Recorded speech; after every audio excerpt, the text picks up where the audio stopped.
It is now 2025, and many are wondering how our economy and our housing market will look like in the coming year. Across the nation, people have experienced their personal economies languishing due to the long term effect of inflation. But is there a light at the end of the tunnel? Many are predicting a better economy over the next few years, which will produce more jobs and pay increases for consumers. And every year, the experts, quote unquote, use data to put forth their best guesses as to what will happen with home values and mortgage interest rates, among other things.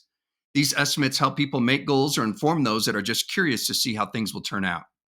In this episode, I put together relevant data from various sources so that you can get an idea of what to expect and to plan accordingly. So stay tuned.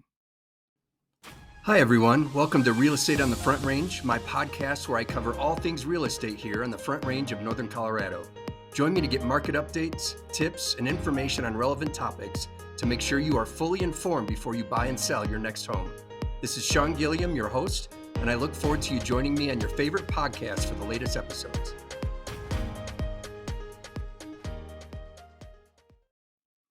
All right, welcome back. We are going to go ahead and get into this market forecast, and the format I'm using, I wrote a blog post that compiled data from various sources, and I'll cover some of that. I'm just going to highlight some of the pertinent points of the data that I had researched to give you an idea of, like I said, what the experts are saying and some ideas on what you can do if you're planning on buying or selling this year, or not even sure if you want to. It all depends on how things pan out or what the market will look like. So I'll go ahead and get started with the national data, and then I'll move into some Colorado data specific to our area here along the Front Range, and then I'll kind of give you my 2 cents, and we'll go from there. So first, starting with the national data, if you look at some of the bigger companies that list properties, that keep tabs on what's going on in the market overall, you have Zillow.com, Realtor.com, NAR, the National Association of Realtors, Redfin, and Housing Wire, amongst others. There's plenty out there that give you an idea of what they think is going to happen in 2025. They're all basically saying the same thing: moderate growth, with the finer details being contingent on mortgage interest rates. Zillow.com, for instance, forecasts that housing prices will experience moderate growth. Interest rates will ease somewhat, but will experience volatility, and there will be a trend toward buying smaller homes, mainly due to affordability issues. Now, how many people out there are staying out of the market or struggling with affordability issues? I think a lot of people are. It's just with those higher interest rates, and especially here in Colorado. And Zillow.com, mind you, is looking at the national market. But here in Colorado, we have higher average sales prices and median sales prices than most places across the country. We've just seen a significant increase in value from the pandemic era when so many people moved here, and we had lower interest rates, and it just pushed home values up significantly, such that now that the dust is settled, interest rates have gone up about 7%, and we're looking at average sales prices of $500,000 to $700,000 along the Front Range. And except for Boulder, of course, that's kind of its own thing. So we're seeing significant affordability issues for people here in our local market. To go on with some of the predictions, Realtor.com, they predict that home values will rise by 3.7% for 2025, which is a good amount of gain. That's kind of what we would consider to happen in a normal market. And so, again, these are national statistics, but that in spite of all the headwinds with affordability and higher interest rates, if that happens for people, that's a good gain on the value of your home. They go on to say that mortgage interest rates will be volatile in the first part of the year, but will stabilize down to 6.2% or thereabouts by year's end. So as we'll see, the interest rate forecast is not going to be significantly different across the board. The National Association of Realtors, they also forecast that rates will stabilize in the low 6% range by the end of the year. They also suggest that home values will rise by 2% throughout this year. Again, a moderate gain, nothing to be upset about. It's certainly better than the anticipation of a market that's going to be trending downward and seeing negative increases in home values. So Redfin then goes on to say that home values will rise by 4% and mortgage rates will stay close to 7%. And so there is demand out there. There's always a segment of the market that has money and that can afford homes. Most of those are people that are moving with a better paying job. And in the process, they had to sell a house that they had a lot of equity in. And so they had some cash put down towards the new home or pay cash outright altogether. So we do see that segment of the market continues to move regardless of what the economy is doing or affordability factors. And so I think those are the people that are driving the market right now. Um, Overall, I think these seem like fair estimates and will likely to come to fruition. I think mortgage rates will stay in the sixes by and large. And then home values, I think there's just enough activity in the market that there's an upward pressure on a national scale. On our local scale, as I'll point out, I think there will be pockets where we see continued price reductions. And so there might be a minor market correction, if you will, in some areas along the Front Range. But if you recall, the forecast for rates in 2023 and 2024 were expected to come down to 5 and even 4%, according to some economists. That obviously did not happen. Not only did that not happen, they in fact went up, and it topped out in late 2023 at 8%. So if we can stay in the sixes, that would be great. The most realistic forecast for mortgage rates, I think, was put out by Logan Motasami. If I pronounce his name correctly, he's the lead analyst over at Housing Wire, and he's a numbers guy. He's big into analyzing data and really, I think, puts out some good information. But he forecasts that rates will range from about 5.75% to 7.25% for this year. Now, currently, as of today, the average rate for a 30-year fixed rate mortgage conventional loan is at 7.25%. So we're already at the top of the range. We've seen those rates go up.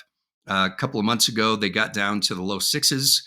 We saw an increase in market activity during that time because people were taking advantage of that lower rate, but they almost immediately shot back up. So we're sitting at 7.25% today for a mortgage rate for a 30-year fixed rate conventional loan. So that impacts how the market is going to start off for this year. There's a lot of people, I think, that are just waiting for those rates to come down before they're going to dip their toes in the water. So that's the national data. I want to move on to the Colorado data. Now, we are fortunate to have the Lead School of Business at the University of Colorado here in Boulder. And every year they have their economic outlook put out, their Colorado Business Economic Outlook.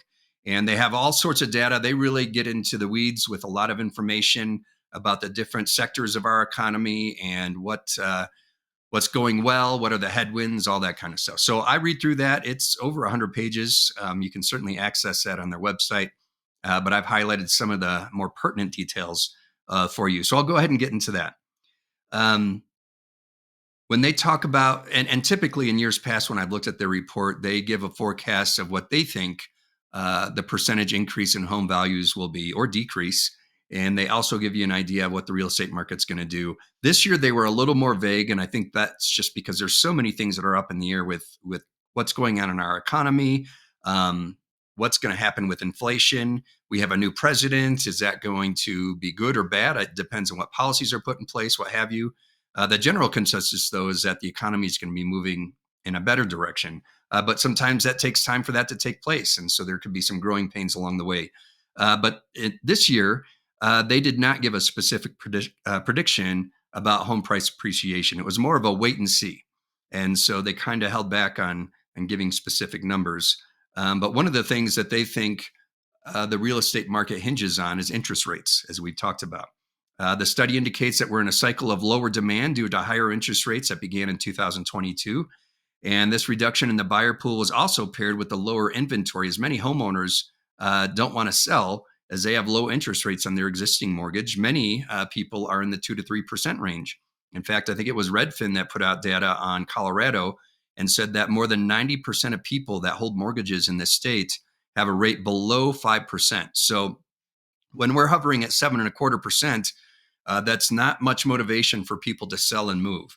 I think, again, the segment of the market that is keeping the market moving forward are people that have resources. They have to move because of family changes or because of a job change and those kinds of things. And so they have some resources to make that happen. But I think by and large, a lot of people are sitting around. So, but the data they've collected, they analyzed it and said that this has caused home values to remain resilient. So while we have decreased demand because of those higher interest rates, we also have an inventory that is not as big as you would think it would be, based on a lot of sellers kind of hunkering down and waiting to see what happens. However, as this cycle continues, we're seeing more price reductions across the Front Range. Every day I look at my hot sheet that gives me an idea of what is going on in the local market, how many new listings there are, which ones they are, any price reductions, what's going on under contract, et cetera. And I get to see a lot of price reductions. In some cases, multiple price reductions to the tune of 50, 80, $100,000 in some cases. And a lot of that I've seen it in markets where there was an intense acceleration in home values because of the multiple offers and people just writing crazy offers significantly over list price. So we're seeing a minor correction in some of those areas where that happened, where it probably shouldn't have happened. So getting more into the report, they highlight, looking at the data, that Colorado's economy has tapered off recently. It saw tremendous growth from 2008 to 2023, boasting the fifth fastest real GDP and employment growth rates, the sixth fastest population and labor force growth rates, and the third fastest personal income and per capita personal income growth rates, and the highest home price appreciation in the country. This is from page 12 of their report. They go on to say, however, it has slipped to more average rankings in 2024 and consequently as we get into 2025. So while Colorado's economy is not as robust as it was in recent years, it ranks in the upper 50% compared to other states in growth for jobs, population, and pay. So it's expected there will be an increase in jobs in 10 of the 11 job sectors in the state, which would total, as they estimate, about 36,700 new jobs, or about a 1.2% growth. Now, to give you some perspective, last year we saw a 1.6% growth in jobs in the state. The population is projected to grow by 49,800, with 33,000 resulting from net migration and 19,000 from natural increase. Net migration is when you do the math and figure all the people that move out of the state versus all the people that move in. It's going to be a total increase in 33,000. So more people are coming to the state than are leaving. And then natural increase is obvious, births and deaths, that kind of thing. This data helps support a stabilized economy, as they go on to say, and for the housing market for Colorado. What remains to be seen is how the market will respond in 2025. Typically, after an election year, which we just had, regardless of who wins, whether it's whatever the party is, Republican or Democrat or what have you, the housing market is more active. We should see elevated market activity this spring, and depending on mortgage interest rates, possibly through the rest of the year. The direction of our national economy will also bear on how the housing market develops in the coming months. So, like I said, it's kind of a wait and see approach. The economy is kind of tapered off. It's not as strong as it was. And I think that's true across the country, honestly, just because inflation has had a significant impact on people and businesses. And we're kind of seeing the lag effects of that. Sometimes it takes a year or two before people start to feel it in their pocketbook. So that is the basic gist of the state of our economy here in Colorado. And again, what it all really hinges on is mortgage interest rates. That's the most important factor. If those rates go down to the low sixes again, and even better, if they get down into the fives, I think that's kind of the magic number for a lot of people. We're going to see a lot more market activity as people will have or be able to afford a house more easily than they would before. And that's good. Like I said, we're seeing price reductions every day across the Front Range here, and that puts a house more in reach for a lot of people. So when those rates go down, it will be a good thing for buyers out there. So my 2 cents, in summary, the real estate market in Northern Colorado has seen some of the highest home value increases in the country, especially during the pandemic. It was a haven of affordability. I moved here because I couldn't afford to live in the Midwest with high property taxes, back in 2008. So when I got here, there was a foreclosure waiting for me to purchase, and I got a great deal on the first home that I bought here. So again, Colorado was seen as a haven of affordability. Prior to the pandemic, lower home prices, lower property taxes in some other states. However, with those low interest rates and the high demand market that was created out of the pandemic, home values went up significantly. That is, of course, until interest rates topped out at 7% in 2022. This put the brakes on the real estate market in Colorado. Once the dust settled, buyers saw higher rates, higher home prices, and consequently higher property taxes, and thus decided to sit on the sideline. Sellers are waiting it out as well and enjoying their low interest rate mortgage, not willing to give that up for a 7% rate on a different home. As such, there's been a bit of a stalemate in the real estate market. Home values have remained fairly stable, though we are seeing price reductions in some pockets along the Front Range. And as the stalemate continues, I think home values will continue to edge downward mildly in some communities. To balance this, more buyers are choosing to buy as they figure rates are likely going to stay this way. This will keep home values from dropping overall in our market. This will change, however, if mortgage rates come down below 6%. This will result in more demand and put upward pressure on home values. We saw an uptick in market activity when rates dipped down to the low sixes in October of 2024, but not significantly, partly because it didn't last that long. Rates soon jumped up to 7% within a couple of weeks. While higher interest rates are becoming the new normal for many consumers, I think many buyers are waiting to see rates in the fives before they'll get off the fence. What I don't think will happen is a market crash. There are too many factors stabilizing the market. The balance of supply and demand continues to keep home values steady. It would take a significant economic event or events to cause a crash to happen, and I don't see such a thing materializing. The prevailing attitude is that the newly elected president's policies will ultimately promote a better economy, further stabilizing the housing market. So now here's some things to consider. For you listening to this, if you're considering buying a home or selling a home or both, as we moved into 2025, affordability is a significant concern for many. Whether from a practical standpoint of one just can't afford a home or the principle of the thing, right? You just don't want to pay that much for a home when you know what it used to cost to buy a home. So you're hunkering down for the time being. And yet the market moves forward, albeit at a slower pace. Further, as home values have gone up, so have property taxes. Homeowner association fees are going up to compensate for the cost of insurance. Also, homeowners' property insurance has also increased due to fire and hail hazards. These variables all impact the consumer's decision-making process when purchasing a home. And I would encourage you if you're out there looking to purchase a home and you're considering whether it's affordable, you need to look at those kinds of things. What does property insurance cost? Call your whoever holds your current homeowner's policy, or if you don't own a home, if you have a car insurance policy, talk to the company that you work with and get an idea of what homeowners insurance costs.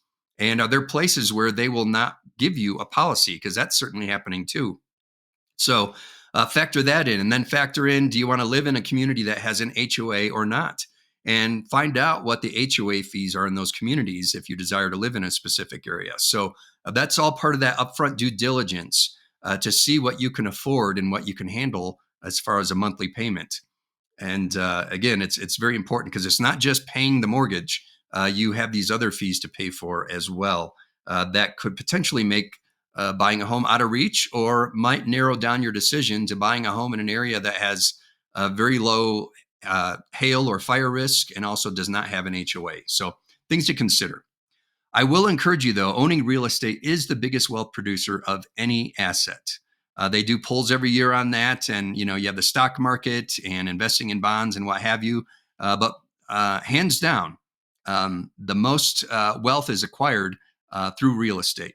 And that is, as if you hold it as a long-term investment, you'll always win with real estate. So if it's barely affordable for you now, and you do plan to live in your home for 5, 7, 10 years, you will ultimately benefit down the road. So it's a great investment. And even with the current headwinds, owning real estate will only benefit you if you plan on owning it for the long term. So buy a home as soon as it is affordable and hold on to it. Ultimately, it will appreciate in value, and paired with your monthly payments, will build equity that you can cash in on down the road. So that money you pay towards the principal on your mortgage, when you sell your home, you'll get some of that back, and maybe all of it back and then some. So whereas if you rent, you don't ever see that money again. That $1,500 a month you pay, for instance, is gone. It benefits your landlord, but it won't benefit you down the road. It's just money you just had to spend. And I get sometimes we're in a position where we have to rent. We can't buy a house for various reasons. But if you can and it's affordable, it's always good to buy real estate. So in our current market conditions, buyers have more of an advantage, generally speaking. As homes stay on the market longer, sellers are more willing to do a price reduction or accept an offer below the list price. Sellers are also more willing to make repairs or offer compensation to help a buyer pay down their mortgage interest rate. So, this is especially true in the new construction market. And I did a video on this some time ago, but I really encourage buyers to look at the new construction market. Reason being is builders are often more motivated to sell than most homeowners, as they have financial goals to meet, construction loans. They want to get the current inventory off their books. So it's a great opportunity for you as a buyer, because you can go in and have some negotiation power with a buyer, or a builder rather, which was unheard of in years past, especially during the pandemic. There were waiting lines to even get a home under contract with builders, and you kind of had to bend over backwards to get under contract in some cases. So now is a great time. And some builders, they're willing to negotiate a move-in package, which would include blinds, laundry, or a washer and dryer, those kinds of things. So come prepared to talk with a builder. The sales rep might have some opportunities for you that you can take advantage of, to save you a lot of money. And it might be a more affordable option than buying a residential resale home or a home sold by a private person. Let's see. Sellers in this market, it's not necessarily in your favor. Sometimes it is if your house is in high demand. That is still happening in this market. But a lot of sellers are having their markets sit on, or their homes sit on the market on average, sometimes 70, 80 days. And that can get uncomfortable. And sellers get more motivated to sell. And so you're doing price reductions. So it's important for sellers make those obvious repairs, those cosmetic repairs, even if it's something that people will see, or if it's a broken dishwasher, whatever the case may be. Get it fixed or get it replaced. Get a pre-inspection. That shows buyers that you've done an inspection of the property, and it gives them extra confidence when they move forward in purchasing your home, because they know what items need attention. And if it's in your budget to do so, if you can address those and get those fixed, that gives them more peace of mind. It makes your home look better than the others, because they don't have to deal with those things. And it's a good faith effort. It shows buyers that you really care about handing over a home in good condition for a buyer. Other things to do: service the mechanicals. That would be your furnace or your air conditioning unit, and price it at or just below the market value. So look at the comps and look what's happening. Is the market trending downward in your neighborhood? If it is, then you want to price it just below the most recent sale that's similar to yours. So that way it attracts buyers to look at your home right away. And it might help you to avoid having to do a price reduction. You might get under contract more quickly. And it may seem like you're selling yourself short, but your home will likely sell faster. Like I said, at or close to your original list price, and it'll likely attract more buyers and or better offers. So we still do have some situations where some buyers are just kind of swimming around a nice house, but they're not ready to pull the trigger. And then as soon as an offer comes in, then it potentially becomes a competitive situation. So it's important to make sure your home is functioning at its best and looks its best to attract the most buyers. So again, this is a different market, sellers, than it was a couple of years ago. So it's wise to be aware of these market dynamics, and it potentially could save you money in the long run. So those are my 2 cents. That's my advice for you, for buyers and sellers out there. I hope it's helpful. If you do have questions, if you just want to just talk about, should you even buy or sell a home, and what are some of the other aspects involved in the decision-making process, I'm glad to talk with you for free, no obligation. Go ahead and get in touch. You can reach me at 970-313-6706, and I'll look forward to talking with you soon. Take care.